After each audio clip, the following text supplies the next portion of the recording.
All right, number 13, we're going to solve this equation. So notice they both already have a base of e.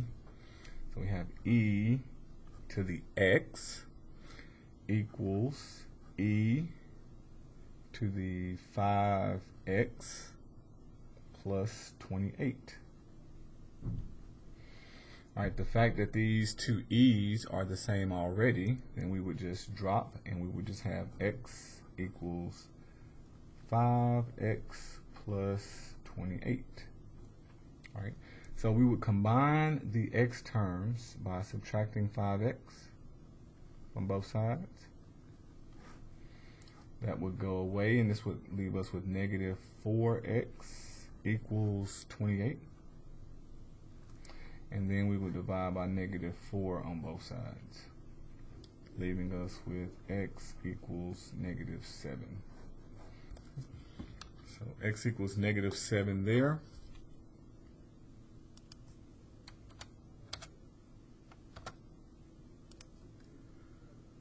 All right, number 14, it just says suppose that f of x equals 7 to the x power. We got two parts. We're going to find what is f of 4, and then it says when x equals 4, what is the point on the graph? And then it says if y, so we got the y value equals 1 over 49, what is x and what is the point on the graph? We can do this by hand, we can do it by calculator. I'm going to show you both. We're going to do it by hand first, and then I'll punch it in the calculator. So we are given f of x equals 7 to the x power. All right, then we want to know what is f of 4. So we're going to plug in a 4 for x. So 7 to the 4th power will be a really big number. Let me see if I can go to that power table, save myself some work. Go 7 to the 4th, 2401. Okay, so this gives me 2401. So this is an ordered pair. X is 4, y, because this stands for y, is 2401. So that's the point on the graph.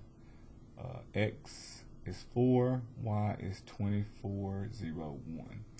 So that's the first part. And then B says when f of x equals 1 over 49. So f of x equals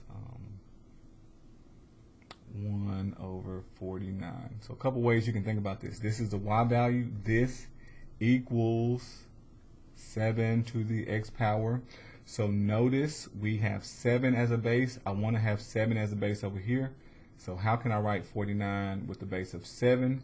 Well, we can write it as 1 over 7 squared equals 7 to the x. All right.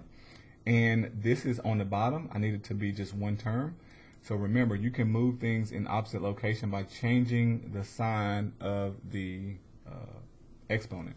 So we can move this term up, but it will become negative. So it'll be 7 to the negative 2nd power equals 7 to the x. And right here we can see that x equals 2 or negative 2. And so the ordered pair there is the ordered pair negative 2, and then the y value was 1 over 49 that was given. Okay, so that would be the point on the graph.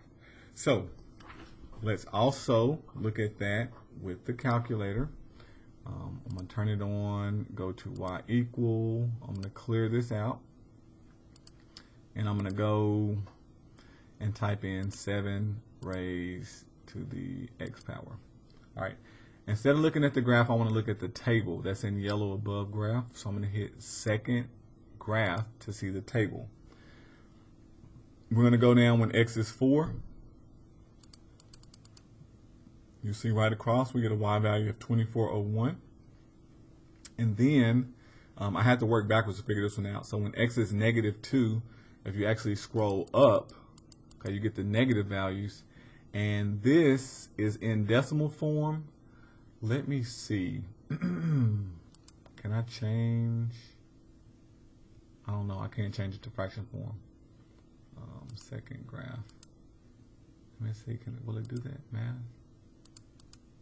Yeah, you won't be able to tell that one from here looking at it, but if you typed in 1 divided by 49, you would see that that matches up. So probably by hand would be better, but it does give the decimal form, but this older calculator doesn't show the fraction form in the table. I don't have the mode to change it to fraction, but the 84 does. So f of 4 is 2401. The point on the graph, the ordered pair, do not use a comma in any individual coordinates. The point is on the graph. Okay, let me just say the point 4, comma 2401 is on the graph. I'm not sure what that was talking about. Okay, and then part B, we got x was -2, okay, by hand, and the point, the order pair we get is the x is -2 and y is 1 divided by 49.